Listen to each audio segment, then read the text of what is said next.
Hello, I'm Greg Brown. I'm a partner here at Cat and Mush and Rosamond in Chicago.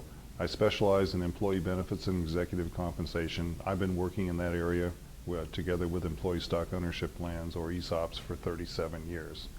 I want to talk to you briefly about corporate control and governance at employee stock ownership owned companies during the period after the ESOP transaction has been closed. I'm going to talk to you first about what goes on with the board of directors.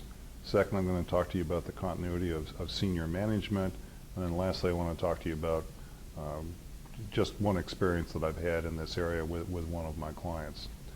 First of all, let's talk about the board of directors. I think it's a very good idea with an ESOP-owned company that at least one member of the board, after the ESOP has been implemented, be an independent board member. This doesn't mean that if the owner sells 30% to the ESOP and retains the 70% that the owner doesn't control the board. But I think it's a good idea to have an independent board member because afterwards there was the real opportunity for conflicts, and we can use that board member to deal with issues such as approving the audited statements of the company post-transaction, and also to approve compensation increases that involve both the owner's family members as well as members of senior management. And it's also good business and good governance and best practices to have that board member. I've seen some companies go immediately to a majority of outside board members. That's not necessarily a good idea. It's not a bad idea, but it's not necessary. But having an outside board member is a good idea while allowing that owner to continue as a member of the board and having control. What about senior management? Well, oftentimes the lender and or the trustee are going to request that key members of senior management have employment agreements for a term at least lasting for the term of the ESOP loan or the bank loan, whichever is shorter. These employment agreements will also have restrictive covenants as to their activities after they leave, dealing with non-competition, non-solicitation, and confidentiality in order to protect the ESOP company. At the same time, we want to give these senior members of management a reason to stay, and this will include incentives above and beyond the shares that they will accumulate in the employee stock ownership plan. And typically, we'll grant to them restricted stock units, stock appreciation rights, and possibly stock options as a way of providing them an incentive to stay and to keep the continuity. Now, what I've seen here with one client is that even where the client sold 100% to the ESOP so that no longer retained any interest other than the seller notes that he'd received from the ESOP, the company felt it important for continuity purposes as well as good operations sense to keep that founder seller on the board for a defined period after the closing. In this particular instance, it was 5 years. The person was also retained in an employee capacity with reduced duties, reduced compensation, but also continued with medical coverage, also to help provide the continuity and control. Many times we'll see even a seller who has seller notes outstanding will remain on the board even if he or she does not remain as an employee of the company, because they still have an interest in the company and its governance so that their notes are repaid.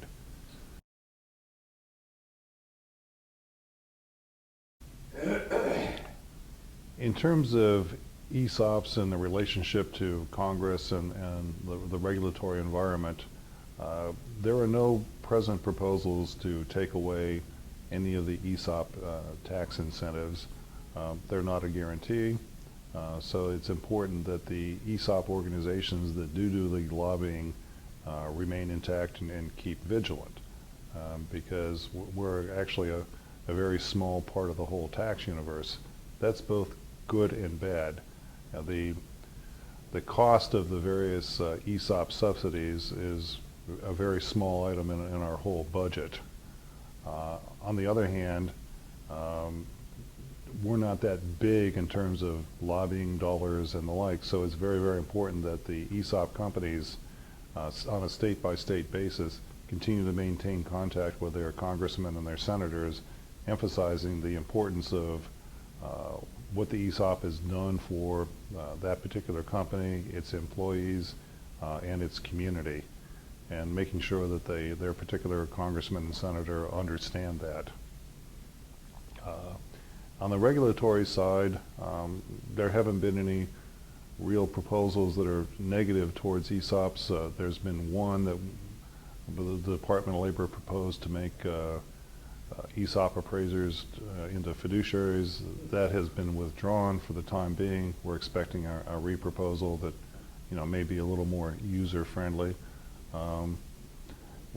There have been DOL enforcement actions against ESOPs dealing with valuation issues, but no frontal attack on ESOPs, and the same goes with the Internal Revenue Service.